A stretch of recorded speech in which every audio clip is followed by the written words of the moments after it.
Morning. Welcome back to Morning Trade Live. It's time now for the big picture. Let's welcome in Collin Martin, Head of Fixed Income Research and Strategy, Schwab Center for Financial Research. Collin, always nice to see you. What's on your radar this morning, given everything we're digesting today?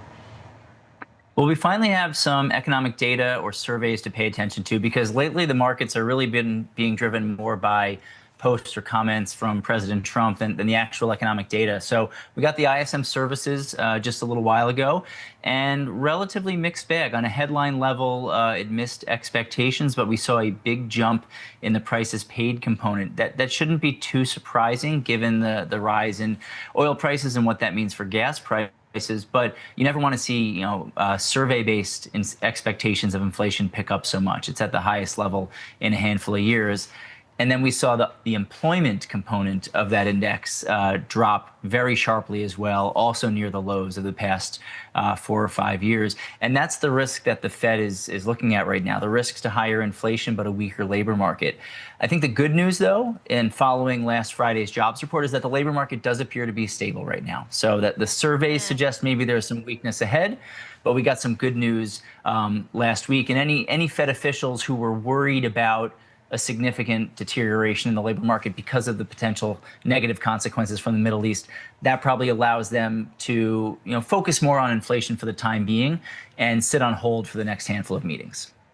Okay, so they can sit on their hands while they focus on the other side of the dual mandate. Then what do you think will be the next catalyst? I mean, obviously, we've got CPI this week and PCE, which is the Fed's preferred gauge of inflation. I mean, what are you expecting from some of that? Well, we focus more on the PCE, but the number we're getting this week is from February, so it's pre-war. So it will be telling if we look at that core PCE number. It hit 3.1% on a year-over-year basis in January. It's expected to come back to 3%, but any way you slice it, that's still too high. It's been above the Fed's 2% target for a number of years now. And if we see that it surprises to the upside, even before the conflict began, that wouldn't send a good message for inflation over the next few months. Now, CPI, it will be for March, so we will get that oil and gas pass-through, and that's being priced in with the consensus expectations. I think the year-over-year increase on headline CPI is expected to come in at 3.4%, very high, and an uptick in core CPI as well. I think the Fed is going to be very careful here because they don't want to call it transitory because we saw what happened the last time they did that. But they also want to be cognizant of what they can and can't control. They can't open up the Strait of Hormuz. They can't bring down gas prices, but they can manage inflation expectations. For now, inflation expectations tend to be relatively well anchored. Short-term inflation expectations, no surprise, they're up. If you look at 1 or 2 year TIPS break-even rates, 5-year break-even rates still very, very manageable, and on the 10-year, so a longer period of time, very much in line with its 5-year average. So I think the Fed, it doesn't want to look through and call it transitory, but they're going to focus more on how are market participants and investors digesting this, and hopefully they're not extrapolating and seeing rising inflation expectations going forward. Well, that's right, but it's been quite interesting because if you take a look at the ISM's counterpart, that is the S&P Global, you actually had services falling into contraction for the first time in, 3 years or so. And I just found what the economist over there was saying super interesting. I mean, they're talking about the U.S. economy buckling under the strain of rising prices and intensifying uncertainty. They use the word stagflationary, presenting a major challenge to policymakers. I know that data print was largely overlooked by a blowout jobs report on Friday, but it's just really part of the whole puzzle, isn't it, Collin? I'm just wondering what the bond market is telling you right now, where rates are at.